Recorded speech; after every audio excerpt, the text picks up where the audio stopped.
السلام عليكم ورحمة الله وبركاته. الحمد لله وكفى، صلاة وسلاما دائمين متلازمين على حبيبنا المصطفى وعلى خاتمهم وأكرمهم وأشرفهم حبيب الله وحبيبنا وشفيعنا وزخرنا ومولانا محمد صلى الله عليه وسلم وعلى آله الطاهرين وأصحابه المجاهدين أنه بلغ الرسالة وأدى الأمانة ونصح الأمة وكشف به الغمة وجاهد في سبيل الله حق جهاده حتى أتاه اليقين.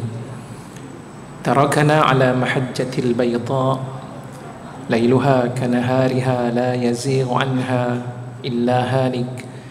اللهم افتح بيننا وبين قومنا بالحق وأنت خير الفاتحين. رب اشرح لي صدري ويسر لي أمري واحلل عقدة من لساني يفقه قولي. اللهم إنا نسألك حبك وحب من يحبك والعمل الذي يبلغنا حبك. اللهم أرنا الحق حقا وارزقنا اتباعه وأرنا الباطل باطلا وارزقنا اجتنابه. اللهم إنا نعوذ بك من علم لا ينفع ومن قلب لا يخشع ومن نفس لا تشبع ومن دعوة لا يستجاب لها. فقال الله تعالى في محكم تنزيله بعد أعوذ بالله من الشيطان الرجيم بسم الله الرحمن الرحيم يا أيها الذين آمنوا اركعوا واسجدوا واعبدوا ربكم وافعلوا الخير لعلكم تفلحون. فقال أيضا وسارعوا إلى مغفرة من ربكم وجنة عرضها السماوات والأرض أعدت للمتقين. Sadaqallahul azim. Thumma amma ba'd. Yang dikasihi Tuan Imam, Tuan Bilal, seluruh barisan ahli jawatan kuasa Masjid Al-Irsyad, yang mudah-mudahan dengan nama Irsyad itu memberikan panduan kepada seluruh para jamaah yang berada di sini. Bahkan jika diambil daripada kalimah bahasa Arab itu sendiri, irsyadun itu adalah merupakan kata terbitan daripada perkataan arsyada yurshidu irsyadan, memberikan maksud petunjuk yang dikurniakan dan juga panduan yang diberikan. Mudah-mudahan datangnya daripada Allah Subhanahu wa taala atas asbab daripada amal-amal soleh yang dilaksanakan serta kesungguhan dalam mendalami ilmu-ilmu yang disampaikan oleh tuan-tuan guru yang ada, dan mudah-mudahan Allah berhimpunkan kita bersama di dalam syurganya. Allahumma amin ya rabbal alamin. Para hadirin dan hadirat, muslimin muslimat, jamaah yang dikasihi dan dirahmati oleh Allah Subhanahu wa taala, kita semakin menghampiri bulan yang begitu dirindui oleh umat Nabi Muhammad sallallahu alaihi wasallam yang namanya bulan Ramadan. Kenapa tidak? Di saat ketika beradanya di bulan Ramadan, pelbagai keistimewaan yang telah pun dijanjikan oleh Nabi sallallahu alaihi wasallam. Man shama Ramadhana imanan wa ihtisaba ghufira lahu ma taqaddama min dhanbi. Barang siapa yang melaksanakan ibadah siyam, ibadah puasa di bulan Ramadan, imanan wa ihtisaba, dalam keadaan benar-benar mengimani bahawa sesungguhnya puasa itu datangnya daripada arahan Allah Subhanahu wa taala, dan yang kedua wahtisab, mengharapkan ganjaran tidak lain daripada Allah Subhanahu wa taala. Dosa-dosa yang lalu itu diampunkan oleh Allah Subhanahu wa taala. Itu salah satu di antara keistimewaan daripada pelbagai keistimewaan yang dikurniakan oleh Allah. Justru dengan semakin hampirnya, kita juga tidak lupa dengan bulan yang mengiringi bulan Ramadan sebelum masuknya Ramadan, iaitulah bulan yang sedang kita lalui ini adalah merupakan bulan yang juga diberikan keistimewaan oleh baginda sallallahu alaihi wasallam. Dalam sebuah hadis riwayat daripada An-Nasa'i daripada Usamah ibn Zaid radhiyallahu anhuma. Satu ketika Usamah ibn Zaid radhiyallahu anhuma melihat tentang amalan yang dilaksanakan oleh Nabi sallallahu alaihi wasallam di bulan Sya'ban. Lantas ketika itu dia pun bertanya kepada Rasulullah, "Ya Rasulullah, lam araka tasumu syahran minasy-syuhuri ma tasumu min Sya'ban." Wahai Rasulullah sallallahu alaihi wasallam, aku tidak pernah tengok engkau berpuasa seperti mana pada setiap bulan, seperti mana puasa kamu yang kamu lakukan pada bulan Sya'ban. Lantas ketika itu baginda sallallahu alaihi wasallam mengingatkan bulan Sya'ban ini apa keistimewaannya. Rasulullah menyebut syahrun yaghfulun nasu anhu baina Rajabin wa Ramadan, dan sesungguhnya dia adalah bulan yang seringkali dilalaikan, dilekakan, tidak diambil perhatian oleh kebanyakan manusia yang letaknya di antara bulan Rajab dan juga bulan Ramadan. Dan ketika itu disambung lagi oleh baginda sallallahu alaihi wasallam, syahrun turfa'u fihi al-a'mal ila rabbil alamin wa uhibbu an yurfa'a amali wa ana sha'im, atau kama qala an-nabiy sallallahu alaihi wasallam, sesungguhnya bulan Sya'ban ini adalah bulan di mana diangkat oleh Allah Subhanahu wa taala akan seluruh amalan-amalan yang dilakukan oleh hamba-Nya. Dan aku begitu cinta dan suka di saat ketika amalanku ini diangkat, aku berada dalam keadaan berpuasa. Begitu ucapan yang disebut oleh baginda sallallahu alaihi wasallam menambahkan keistimewaan daripada hari yang ada keistimewaan ditambah dengan bulan yang memiliki keistimewaan. Jika adanya hadis yang umum, Rasulullah menyatakan bahawa Isnin dan Khamis itu juga adalah merupakan hari di mana didedahkan amalan pada setiap kalangan umat Islam itu. Di saat ketika berpuasa, waktu itu amalan-amalannya juga akan didedahkan di sisi Allah Subhanahu wa taala. Maka kerana itu para ulama mengambil iktibar dan juga istifadah, mengambil pengajaran daripada kedua-dua hadis tersebut, ingin memberikan maksud bahawa pada setiap minggu itu Isnin dan Khamis adalah merupakan waktu di mana amalan kita akan diperdetailkan dan dibawa di hadapan Allah. Sementara pada bulan Sya'ban itu sendiri merupakan amalan tahunan yang Allah Subhanahu wa taala angkat secara mujmal. Artinya secara ringkas telah dinilai pada setiap minggu-minggu yang ada pada saban minggu yang kita lalui. Maka pada bulan Sya'ban Allah memberikan secara langsung apakah kelebihan dan juga ulasan kesimpulan secara keseluruhan daripada amalan-amalan yang dilakukan di waktu mingguan seseorang itu melaksanakan amalan tersebut. Masya Allah, inilah dia keistimewaan bulan Sya'ban. Kerana kita mengingati akan keistimewaan bulan Sya'ban, dan sehinggakan ada di kalangan para ulama, di antaranya Asy-Syaikh Abu Bakrin Al-Balkhi radhiyallahu anhu, beliau mengatakan bahawa bulan Rajab itu adalah merupakan syahruz zar'i. Bulan Rajab itu adalah merupakan bulan untuk bercucuk tanam. Sementara bulan Sya'ban itu adalah syahrus saqyiz zar'i, iaitu bulan untuk mencurahkan air ke atas ataupun menyiramkan siraman-siraman terhadap tumbuhan yang ditanam. Tujuannya agar ia terus subur. Sementara pada bulan Ramadan itu disebut dengan nama Syahrul Hasad atau Hisad, iaitulah bulan di mana mereka yang melaksanakan amal yang soleh akan dapat memetik hasil yang telah pun diusahakan bermula daripada bulan Rajab sampailah kepada bulan Sya'ban, sehingga masuknya kepada bulan Ramadan, waktu yang dinanti-nantikan untuk mereka menuai hasil-hasil yang telah pun diusahakan. Subhanallah, dengan rentetan bulan-bulan yang ada, maka apa yang kita nak buat? Sebab itu topik yang kita nak bicarakan pada malam ini, iaitulah banyakkan kita beramal dan elakkan kita daripada banyak melakukan perdebatan, pergaduhan dan perbalahan. Hadirin yang dikasihi dan dirahmati Allah, kenapa pentingnya kita beramal? Kerana Islam mengajar kepada kita untuk sentiasa melaksanakan amalan dalam hidup. Tidak ada erti seseorang itu mengaku sebagai seorang Islam jika tidak beramal. Duduknya hanya sekadar duduk bersendirian, tidak ada sesuatu pun yang dilakukan, maka itu tidak dinamakan sebagai Islam. Kerana kalimah Islam itu dia memberikan makna, dua makna. Yang pertama, Islam itu memberikan makna keselamatan, salam. Justru Nabi SAW ketika sampai di kota Madinatul Munawwarah, ucap pertama yang pertama sekali yang diucapkan oleh baginda SAW apa dia? Waktu itu Rasulullah menyebut, ya ayyuhan nas, wahai manusia, afsyus salam, sebarkanlah ucapan kedamaian sesama kamu. Mereka yang tidak kenal sesama mereka ketika itu, sebarkan ucapan salam. Assalamualaikum. Jumpa saudara kita, Assalamualaikum. Kenal tak? Tak kenal. Tapi kita doakan saudara kita itu sentiasa berada dalam keadaan kebaikan. Dan saudara yang diucapkan salam itu wajib untuk menjawab Waalaikumsalam. Begitu ajaran yang diajar dalam Islam. Kenapa? Nak mendoakan saudaranya kepada kebaikan dan keselamatan.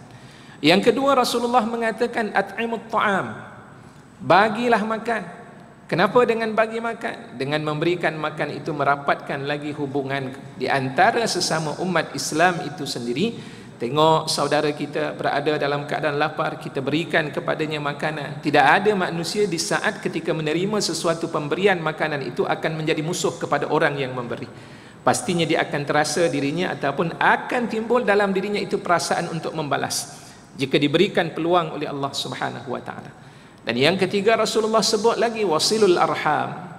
Jangan lupa eratkan hubungan sesama saudara-saudara kamu, itu juga adalah merupakan anjuran dalam Islam.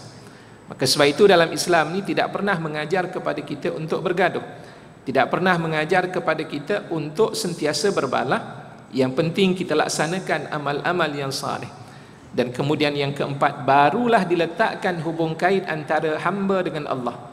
Daripada yang pertama, hamba dengan manusia, hamba sesama hamba. Yang kedua, hamba sesama hamba. Yang ketiga juga hamba sesama hamba.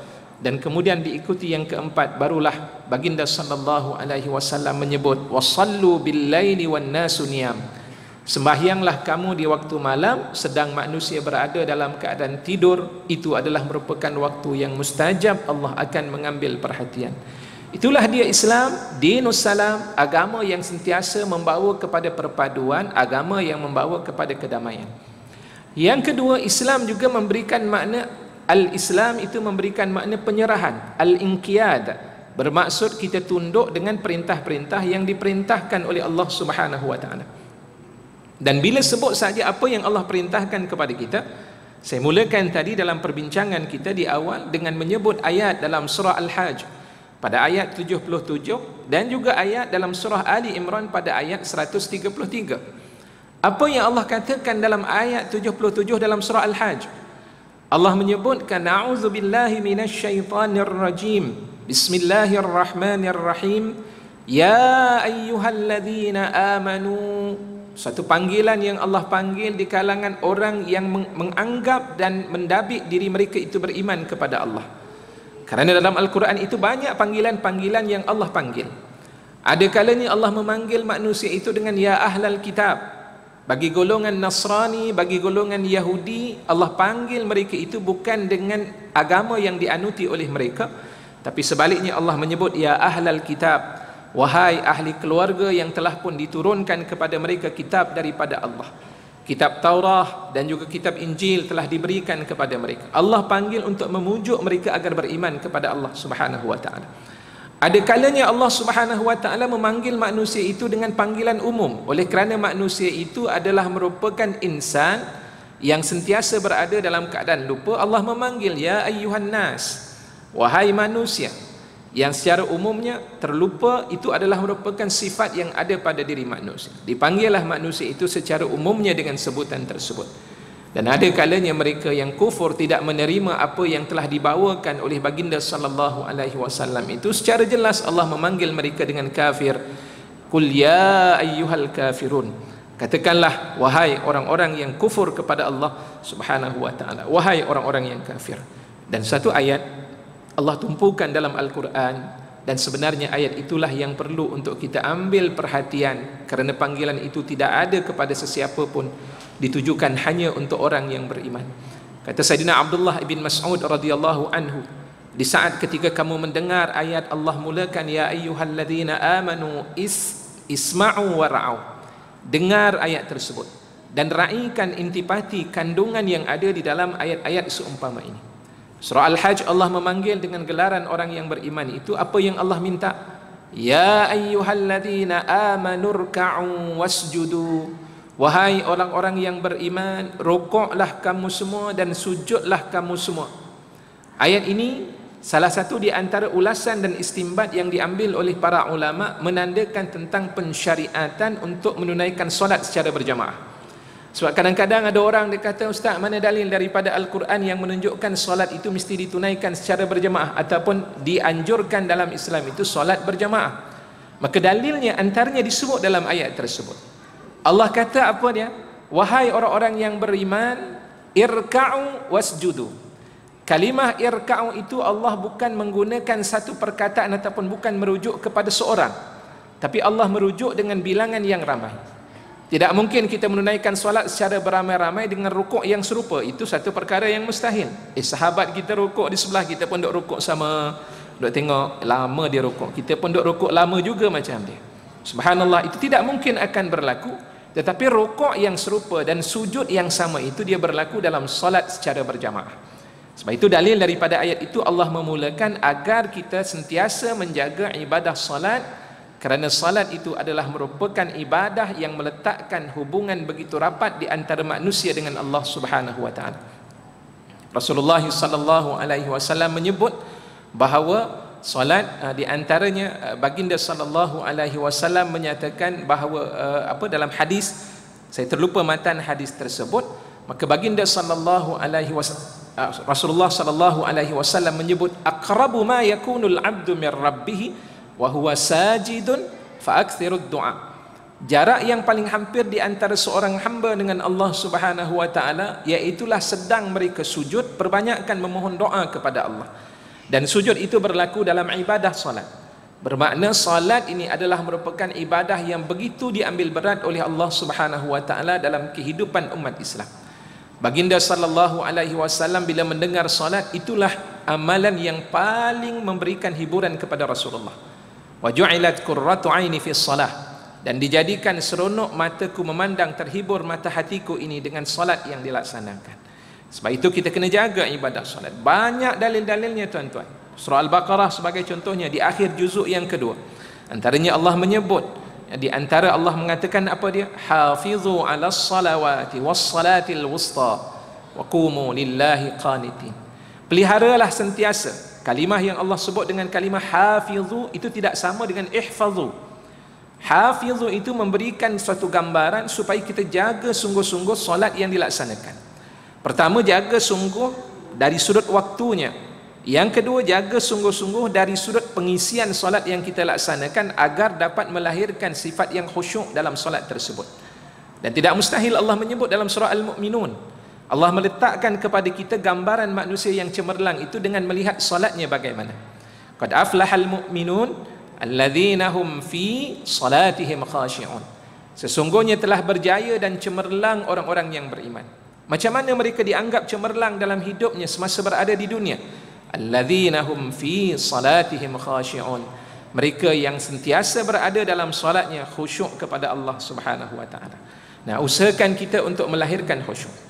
Dalam sebuah kitab yang dikarang oleh Syekh Said Hawa rahimahullah, di mana beliau meringkaskan kitab beliau itu daripada kitab Ihya Ulumuddin, iaitulah kitab Al-Mukhtasar, minta maaf ya, Al-Mustakhlas fi Tazkiyatil Anfus. Dalam kitab tersebut beliau menyatakan bagaimana cara dan kaedah untuk melahirkan rasa khusyuk dalam menunaikan ibadah salat, dan beliau nakalkan itu daripada Imam Al-Ghazali rahimahullah, Hujjatul Islam. Dan disebut ada 6 ciri tersebut. Bermula dengan disebut yang pertama sekali dengan hudurul qalbi, dan kemudian diikuti dengan at-tafahum, diikuti dengan at-ta'zim, sampailah kepada penghujungnya al-haya. Satu persatu diajar, tujuannya adalah untuk melahirkan khusyuk. Di antaranya salah satu daripada 6 ciri tersebut, yang pertama lahirkan hudurul qalbi, melahirkan perasaan dan hati di saat menunaikan ibadah salat. Nak lahirkan seronok kita menunaikan salat ni tidak lain dengan ilmu. Daripada ilmu itulah yang akan menjadikan diri kita ini rindu dengan sesuatu amalan-amalan yang kita inginkan. Maka begitulah yang dikehendaki oleh Allah Subhanahu wa taala kepada kita untuk menjaga ibadah solat tersebut.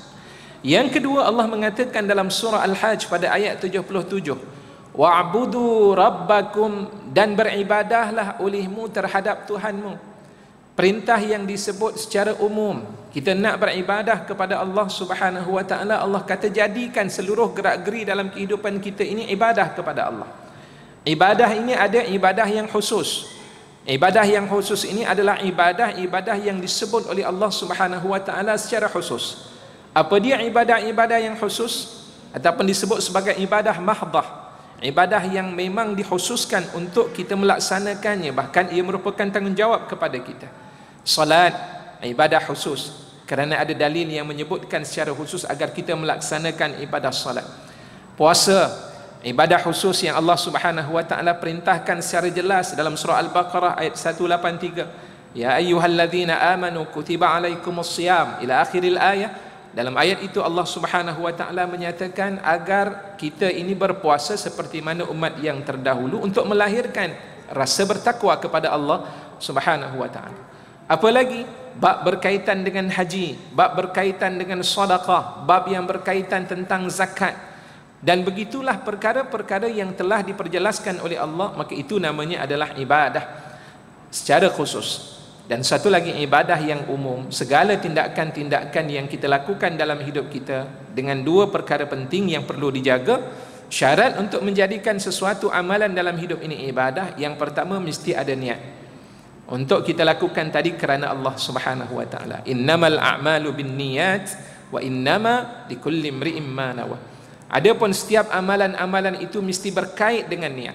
Dan setiap seseorang itu diukur, diberikan pahala oleh Allah bersandarkan kepada niat yang ada pada dirinya. Subhanallah, niat memainkan peranan.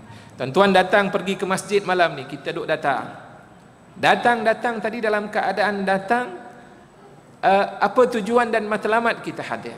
Untuk menunaikan ibadah solat, dapat pahala di sisi Allah Subhanahu wa taala. Ada orang yang kadang-kadang datangnya itu tidak kerana semata-mata nak menunaikan solat, bukan nak solat pun, datang sebab sakit perut. Allah, nak mencari tandas tak jumpa, RNR tak ada, kemudian nak tengok apa ni stesen apa ni minyak pun tidak ada. Mana ada? Maka yang tempat yang diwakafkan ni pasti masjid. Tak ada siapa pun yang melarang nak pergi ke masjid. Rupa-rupanya pergi ke masjid buang air besar. Habis saja buang air besar, azan, terus keluar dan pergi meneruskan perjalanannya ketika itu. Subhanallah. Ada begitu tuan-tuan, rugi dari sudut kerja yang dia lakukan kerana niatnya tadi bukan kerana Allah, untuk mematuhi perintah daripada Allah Subhanahu wa taala. Dan ada juga tuan-tuan berlaku, saya tak nak sebutkan di mana tempat tersebut, tapi ada dalam sebuah masjid itu pada hari Jumaat, rajin dia menjual, menjadi peniaga. Dan saat ketika dilaungkan azan ketika itu, dia pun berniaga. Bila ditanya sebab apa ni tak berhenti untuk berniaga, kami ni musafir.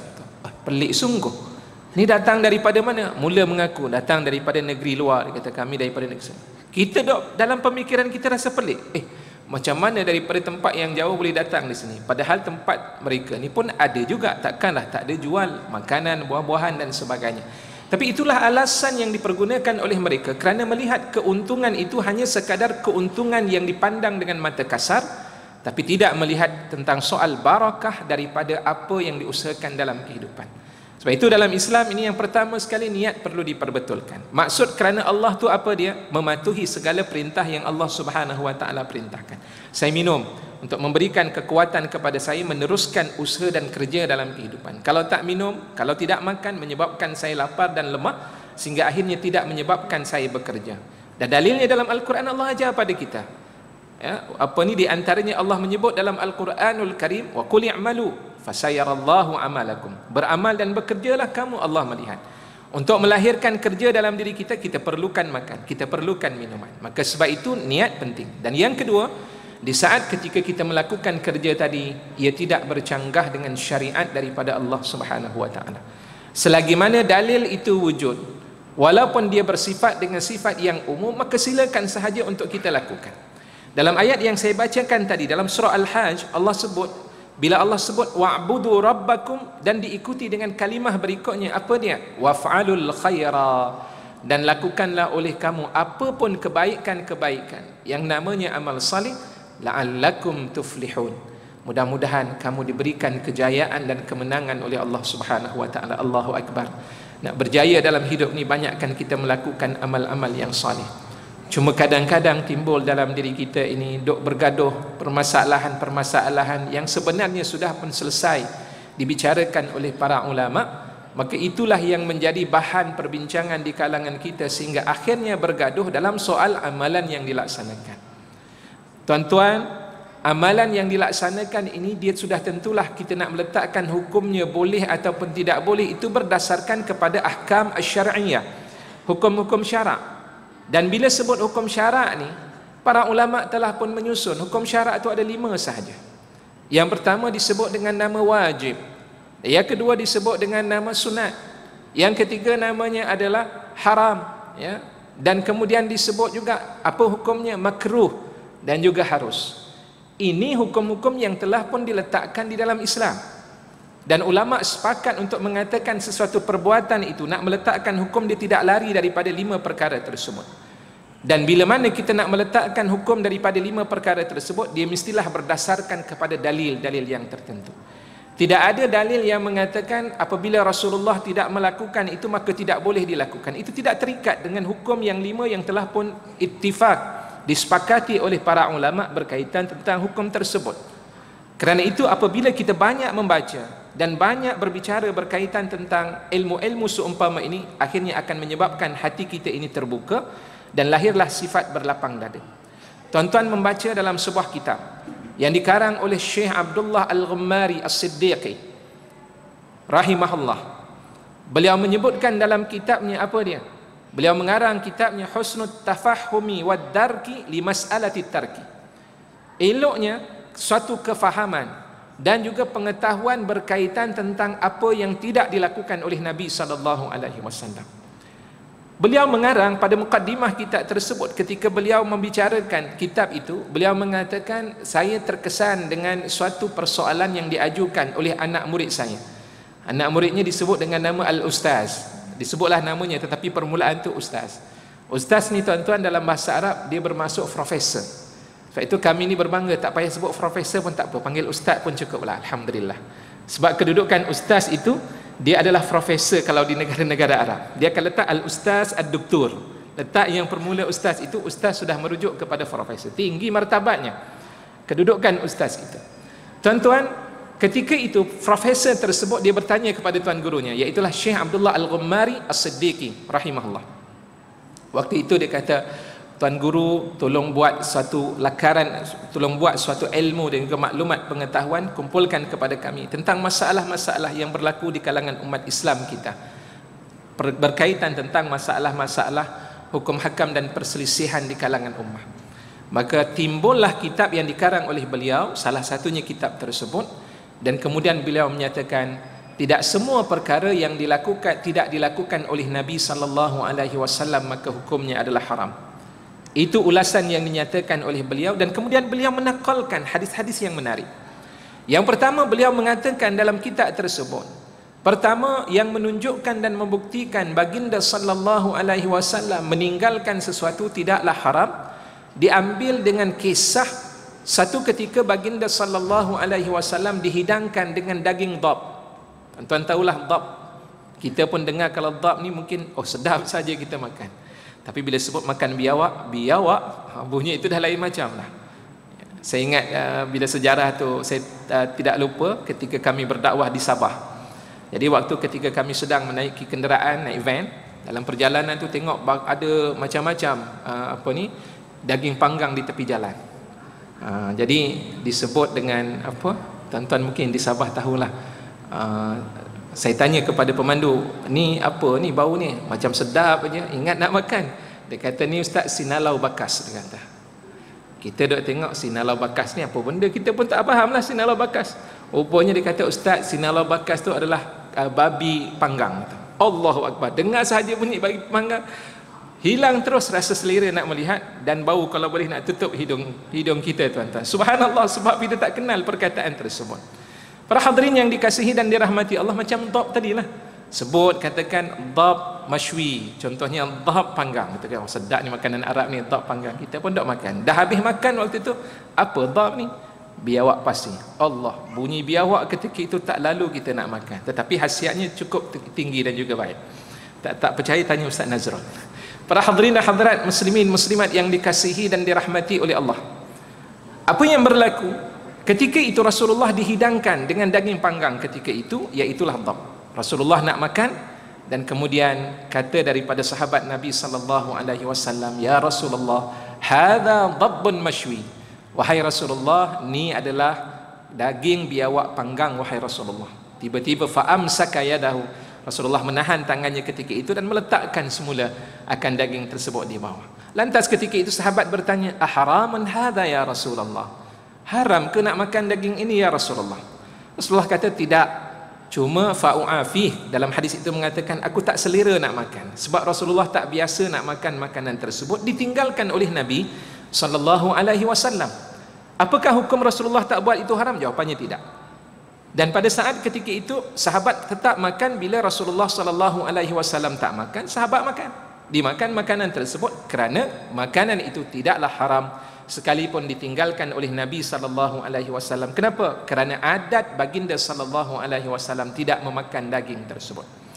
Yang kedua, para hadirin yang dikasihi dan dirahmati oleh Allah, baginda sallallahu alaihi wasallam tidak melakukan sesuatu amalan itu kerana tidak terfikir dan terlintas daripada diri baginda sallallahu alaihi wasallam. Adakah berlaku? Jawapannya ada. Apa yang tidak terlintas kepada Rasulullah sallallahu alaihi wasallam?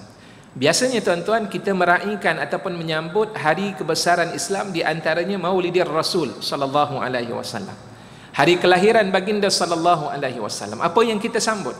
Di antaranya yang kita sambut sejarah tentang kehidupan baginda.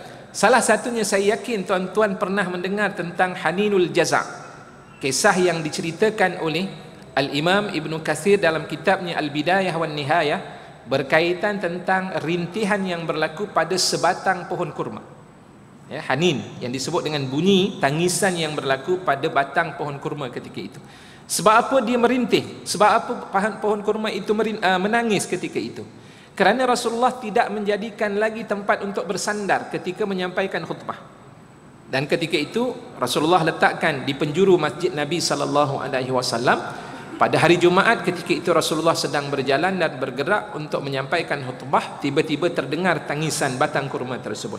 Lantas Rasulullah memeluk batang kurma tersebut. Rasulullah mengatakan, kalau laula adhum, kalau sekiranya aku tidak memeluk akan pohon kurma ini, nascaya dia akan menangis ila yaumil qiyamah, sampai pada hari kiamat. Rasulullah peluk. Bukan itu yang kita nak bercerita tuan-tuan, tapi kenapa Rasulullah meninggalkan batang kurma tersebut? Kerana Rasulullah tidak terfikir pun akan rancangan ataupun pandangan yang diutarakan oleh para sahabat radhiyallahu anhum ajma'in. Para sahabat ketika itu tengok pohon kurma ni dah lusuh, dah reput, takut-takut nanti Rasulullah bersandar terjatuh. Akhirnya dicadangkan kepada Nabi sallallahu alaihi wasallam supaya mereka membuatkan satu mimbar khas untuk Rasulullah. Rasulullah menerima pandangan tersebut. Kes Rasulullah menerima pandangan daripada para sahabat ini bukan satu, banyak lagi. Dan sebab itu ada satu hadis tuan-tuan yang Rasulullah sebutkan, laula ba'di nabiyyun lakana Umar. Kalaulah tidak sesudah daripada aku ini, laukana nabiyyun ba'di, kalau sekiranya ada nabi sesudah daripada aku ini, maka yang layak untuk menjadi nabi itu adalah Sayyidina Umar Al-Khattab. Kenapa Sayyidina Umar dilantik untuk menjadi seorang nabi sesudah daripada Rasulullah? Banyak pandangan-pandangan Sayyidina Umar itu diterima oleh Allah Subhanahu wa taala. Dan contohnya lagi, kalau tuan-tuan perasan kalimah sami Allah ketika kita menunaikan salat, apakah kalimah sami Allahu liman hamidah itu datang daripada Rasulullah sallallahu alaihi wasallam? Satu. Yang kedua, kita sebut lagi antaranya perkataan semasa kita i'tidal, setelah kita menyebut sami Allahu liman hamidah, kita menyebut hamdan katsiran tayyiban mubarakan fi. Apakah itu datang daripada Rasulullah? Jawapannya tidak. Azan yang kita laungkan Allahu akbar itu, azan yang kita laungkan apakah datang daripada Rasulullah sallallahu alaihi wasallam? Tidak. Kalimah sami Allahu liman hamidah yang kita dengar, Allah mendengar akan sesiapa yang memujinya, itu seorang sahabat Nabi sallallahu alaihi wasallam yang bernama Abi Bakrah. Ketika itu dia terlewat datang untuk menunaikan salat berjamaah dengan Nabi. Dan akhirnya dalam keadaan terlewat, tiba-tiba waktu dia sampai di masjid Nabi, waktu itu Rasulullah sedang rukuk. Ketika sampai pada saat rukuknya Rasulullah, sahabat Nabi tadi kata alhamdulillah, Berarti dia dapat rukuk bersama dengan Nabi, dapat satu rakaat bersama dengan Rasulullah sallallahu alaihi wasallam. Dia menyebut kalimah alhamdulillah, Allah mendengar. Dan semenjak daripada itu, kalimah yang diucapkan semasa bangkit daripada rukuk itu, sami Allahu liman hamidah. Sebelum daripada itu kita sebut dengan Allahu akbar, Allahu akbar, tapi bertukar dengan kalimah sami Allahu liman hamidah, mengambil ucapan daripada seorang sahabat yang ketika itu menyebut kalimah tersebut. Azan itu berlaku waktu bila? Kita tahu pensyariatan azan. Sahabat ketika itu solat berjamaah tidak berlaku semasa di bumi Makkah Al-Mukarramah. Tapi syariat berjamaah itu berlaku semasa para sahabat berada di bumi Madinatul Munawwarah. Waktu itu mula disyariatkan solat berjamaah. Akhirnya di kalangan para sahabat mula berfikir, macam mana cara kita nak menghimpunkan kalangan jamaah ni bila masuk waktu. Ketika itu ada seorang sahabat mencadangkan kita guna qarnun. Kita guna trompet, ya, ataupun qarnun ni asal masuk tanduk. Orang-orang Yahudi, kalau tuan-tuan perasan tengok di Palestin, apa yang berlaku kepada rahib-rahib mereka itu. Mereka gunakan qarnun ini, dia menggunakan trompet lah, bahasa kita lah mungkin mudahnya begitu. Disebut dibunyikan, itu sebagai menandakan ibadah mereka masuk. Dalam Islam ketika itu Rasulullah tidak lagi mencadangkan apa yang perlu dilakukan. Sahabat kata kita guna qarnun, tanduk tadi. Akhirnya di kalangan sahabat kata tak boleh. Tanduk ni digunakan oleh orang-orang Yahudi. Kita tak boleh nak menyerupai orang Yahudi. Dan kemudian yang kedua pula nakus. Di kalangan sahabat pula cadangkan bagaimana pula kalau kita gunakan loceng. Ting ting bunyi waktu. Dah masuk waktu, ting ting bunyi waktu tersebut. Maka para sahabat pun tak bersetuju. Guna loceng ni sama macam orang Kristian guna loceng, ya, ataupun orang yang disebut dengan An-Nasara. Golongan Nasara gunakan loceng. Dan akhirnya ketika itu tidak ada keputusan. Sehinggalah seorang sahabat Nabi, saya terlupa nama sahabat Nabi tersebut, waktu itu dia tidur di masjid ketika itu, dan kemudian dia bermimpi bertemu dengan seseorang mengajar akan bacaan tersebut, Allahu Akbar, asyhadu an la ilaha illallah, sampailah hujungnya. Dan kemudian diberitakan mimpi tersebut kepada Nabi sallallahu alaihi wasallam.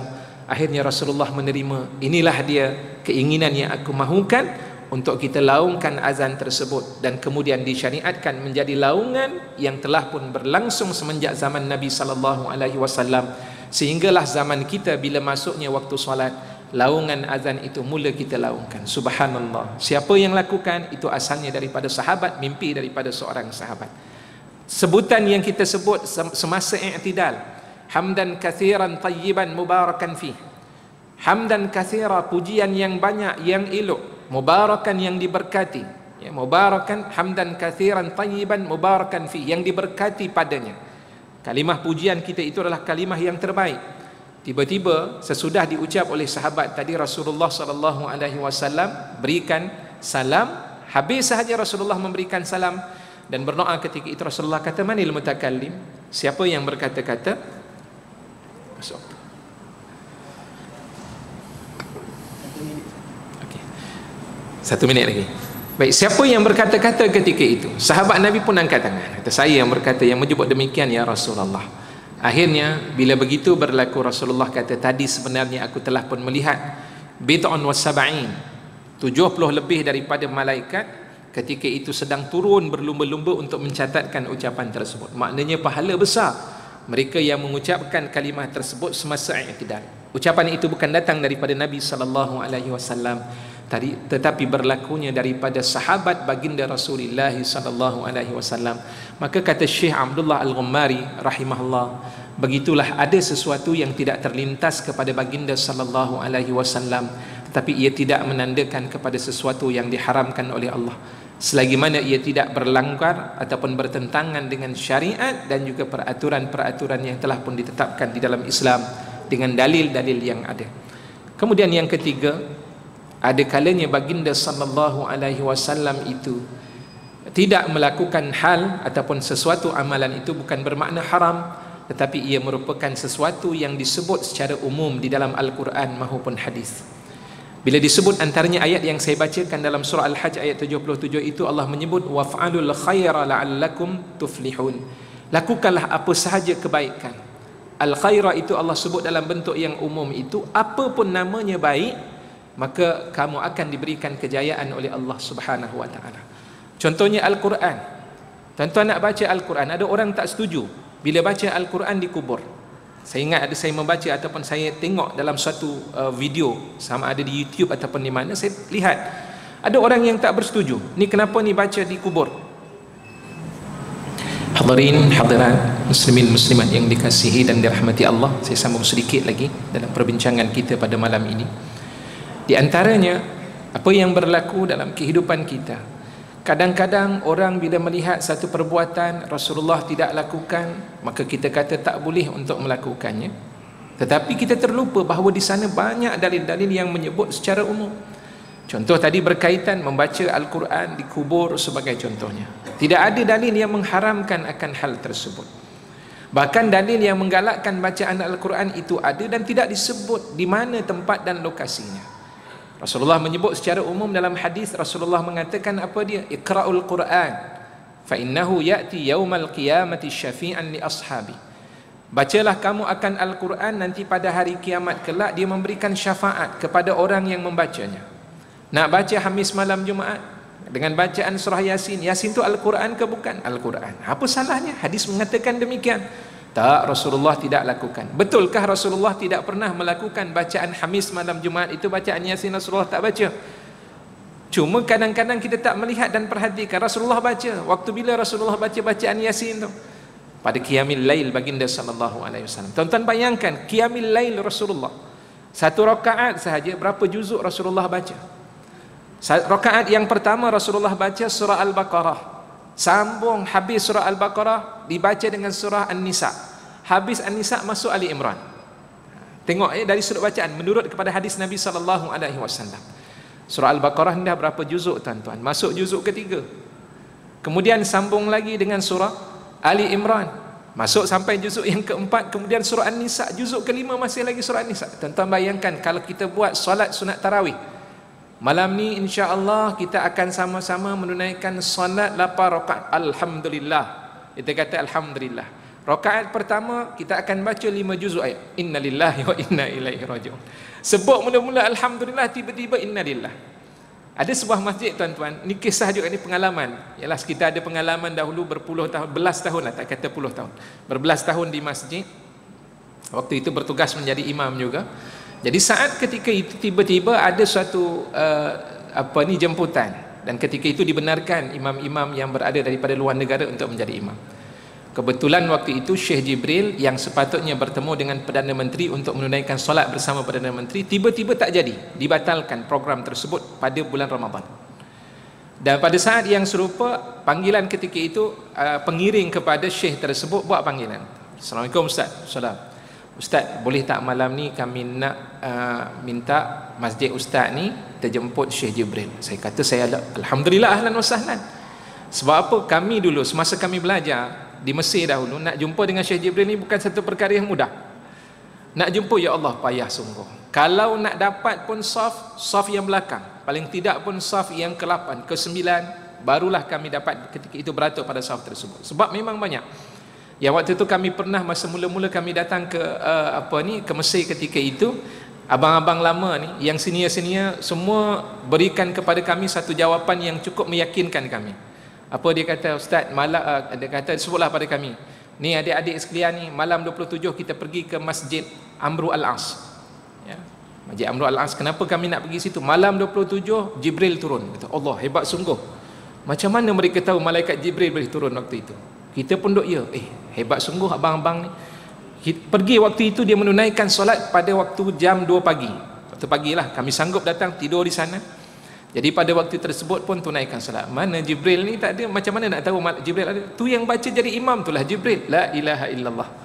Syekh Jibril ketika itu rupanya dia adalah merupakan imam yang melaksanakan dalam bulan Ramadan hanya malam ke-27 saja pada masjid tersebut. Yang lain beliau banyak pergi merantau ke negara-negara luar. Jadi bila masuk malam 27 dia akan kembali ke Mesir, dia akan tunaikan solat di situ. Para hadirin yang dikasihi dan dirahmati Allah, kisah beliau tu saya ingat lagi waktu itu. Jadi pengiring tu kata, Ustaz, masjid ni buat berapa? Saya kata kami laksanakan 20 rakaat.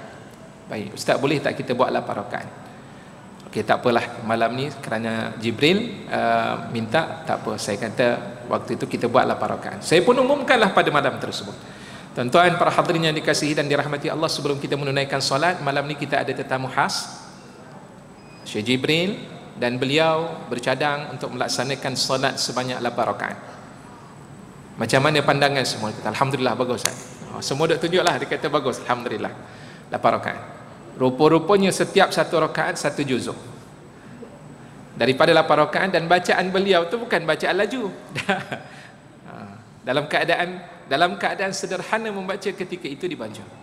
Dan saat ketika itu saya ingat saf di hadapan itu ada yang sampai terjatuh ketika itu, ya, pingsan, dan kepala terkena waktu itu, ada diletak Quran di depan, ya, terjatuh terkena pada rihal tersebut. Semenjak daripada itu, tuan-tuan apa yang berlaku? Dia kata, ustaz, kalau syekh ni datang jangan bagi lagi lah untuk menjadi solat tarawih, untuk menunaikan solat tarawih. Tak apalah, kami buat 20 lah. Yang penting jangan syekh tadi tunaikan 8 rakaat tersebut, kami tak sanggup. Para hadirin yang dikasihi dan dirahmati oleh Allah Subhanahu wa taala, begitu keadaannya. Dan apa yang penting tuan-tuan, saya nak sebut tadi cerita berkaitan dengan Al-Quran. Rasulullah baca, ya Allah, kalaulah 1 rakaat sahaja Rasulullah baca, itu sudah sampai kepada juzuk yang kelima. Cuba bayangkan, setiap malam Rasulullah qiyamil lail itu 11 rakaat. Bukan pada bulan Ramadan, 11 rakaat qiyamil lail. Cuba kira, agak-agak lah, kalau katakan 1 rakaat 5 juzuk, rakaat kedua sudah sampai juzuk yang ke-10, sampai ke-11, rakaat 11 ni berapa? Nah, maknanya ada bacaan-bacaan yang banyak Rasulullah baca, dan sudah tentulah daripada keseluruhan bacaan itu ada surah Yasin. Kita dok baca malam Khamis, malam Jumaat hanya surah Yasin je. Cuba kata malam ni kita akan buat surah Yasin, kita baca surah Al-Kahfi, kita baca surah Al-Mulk. Confirm tak ramai yang datang tu. Tengok-tengok, ya Allah, panjang sangat majlis ni, pukul berapa nak habis? Maka kerana itu kita kena pastikan dalam diri kita, terima selagi mana dalil yang umum itu sudah ada, silakan sahaja untuk kita beramal. Baik, saya cuba ringkaskan, saya nak berhenti sebentar lagi. Di antaranya juga disebut oleh Syekh Abdullah Al-Ghummari dengan 3 perkara berikutnya. Ada beberapa perkara yang Rasulullah tidak lakukan, antaranya dengan sebab Rasulullah terlupa. Hadis Nabi SAW, Rasulullah pernah sebut hadis yang sahih. Rasulullah mengatakan, innama ana bashar, sesungguhnya aku adalah manusia. Ansa kama nasitum, aku juga lupa seperti mana kamu lupa.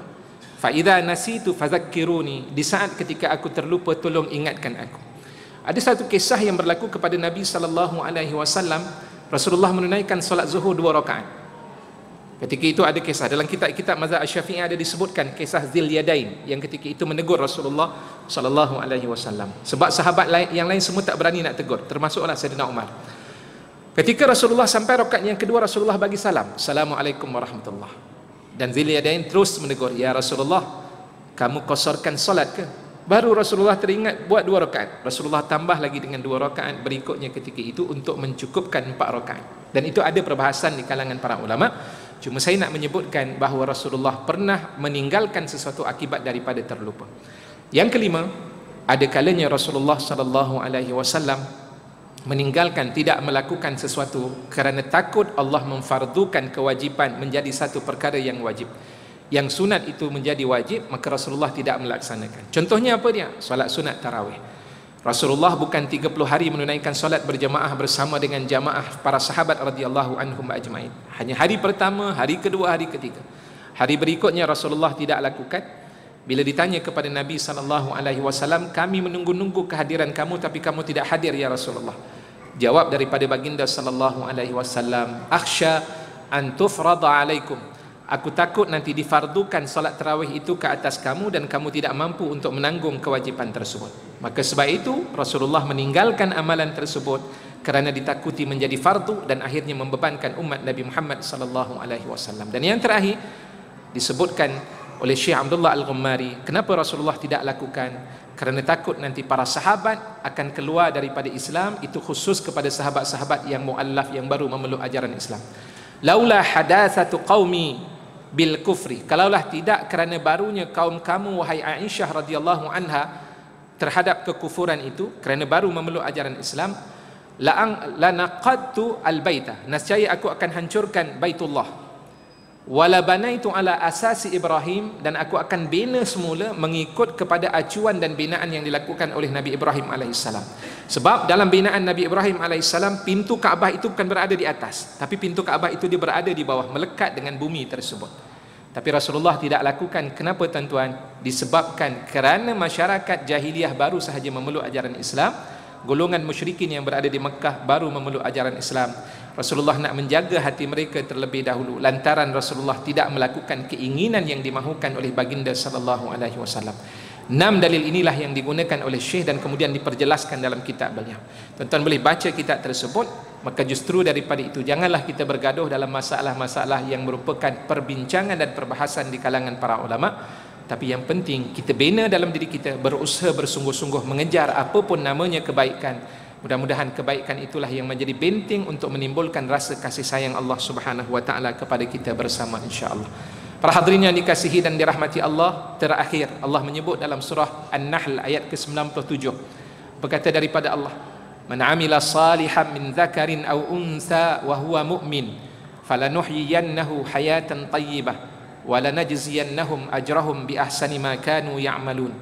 Orang yang melakukan amal yang soleh tanpa mengira mereka lelaki maupun perempuan, sedang mereka itu beriman kepada Allah, maka apabila hidupnya sudah diisi dengan amal-amal yang soleh, pertama kelebihannya Allah kata kami akan berikan kehidupan yang baik semasa berada di dunia.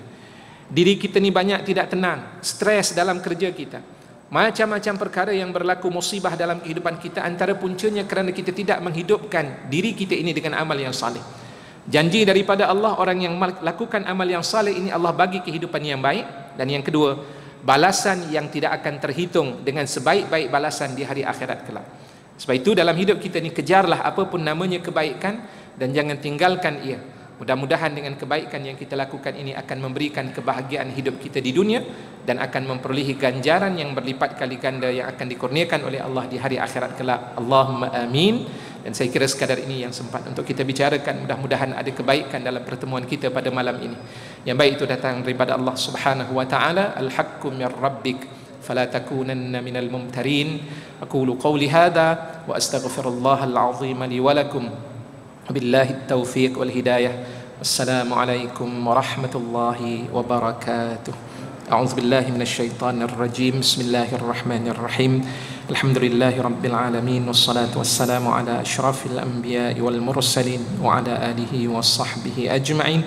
Allahumma ij'al jam'ana hadha jam'an marhuma wa tafarruqana min ba'dihi tafarruqan mubarakan ma'suma wa la taj'al fina shakiyyan wa la matrudan wa la mahruma birahmatika ya arhamar rahimin. ربنا هب لنا من أزواجنا وذرياتنا قرة أعين وجعلنا للمتقين إماما ربنا آتنا في الدنيا حسنة وفي الآخرة حسنة وقنا عذاب النار صلى الله على سيدنا محمد وعلى آله وصحبه وسلم والحمد لله رب العالمين تقبل الله منكم.